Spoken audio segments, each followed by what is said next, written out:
अस्सलाम वालेकुम। Next question number 4 है, जिसमें ए की वैल्यू भी गिवन है हमारे पास और बी की भी गिवन है। हमने पार्ट नंबर 3 करना है, -3 इंटू ए प्लस 2b, और 4 पार्ट हम नेक्स्ट में करेंगे, नेक्स्ट वीडियो में।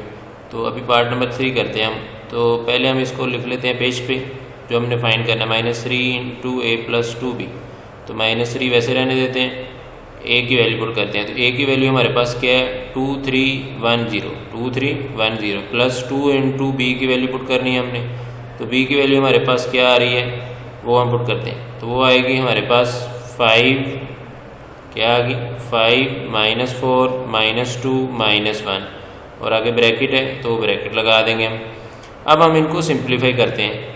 -3 बाहर वाला एज इट इज़ आ जाएगा हमारे पास, और अंदर क्या आ जाएगा 2310 भी एज इट इज़, क्योंकि उसके साथ कोई चीज़ मल्टीप्लाई नहीं हो रही, उसके साथ कोई भी चीज़ मल्टीप्लाई नहीं हो रही। 2 अंदर मल्टीप्लाई होगा तो 2 5 10, 2 4 -8, 2 2 -4, 2 1 -2। अब हमने ये दोनों प्लस हो रहे हैं तो दोनों को प्लस कर देंगे। बाहर -3 एज इट इज़ रहेगा, 2 + 10 क्या आ जाएगा, पहले के साथ वैल्यू ऐड होगी तो 2 + 10, उसके बाद आ गया 3 प्लस इंटू -8, तो -8 हो गया हमारे पास।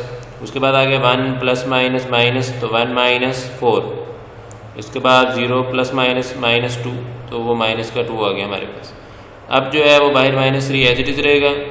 ये 10 + 2 कितना बन गया हमारे पास 12, 3 -8 -5, 1 -4 -3, 0 -2 आ जाएगा हमारे पास। अब बाहर -3 है, -3 को सबसे मल्टीप्लाई करना है, मतलब हर एक एलिमेंट से लेते रहते। तो पहले से करेंगे तो -3 12 36, प्लस 3 5 15, प्लस 3 3 9, प्लस 3 2 6।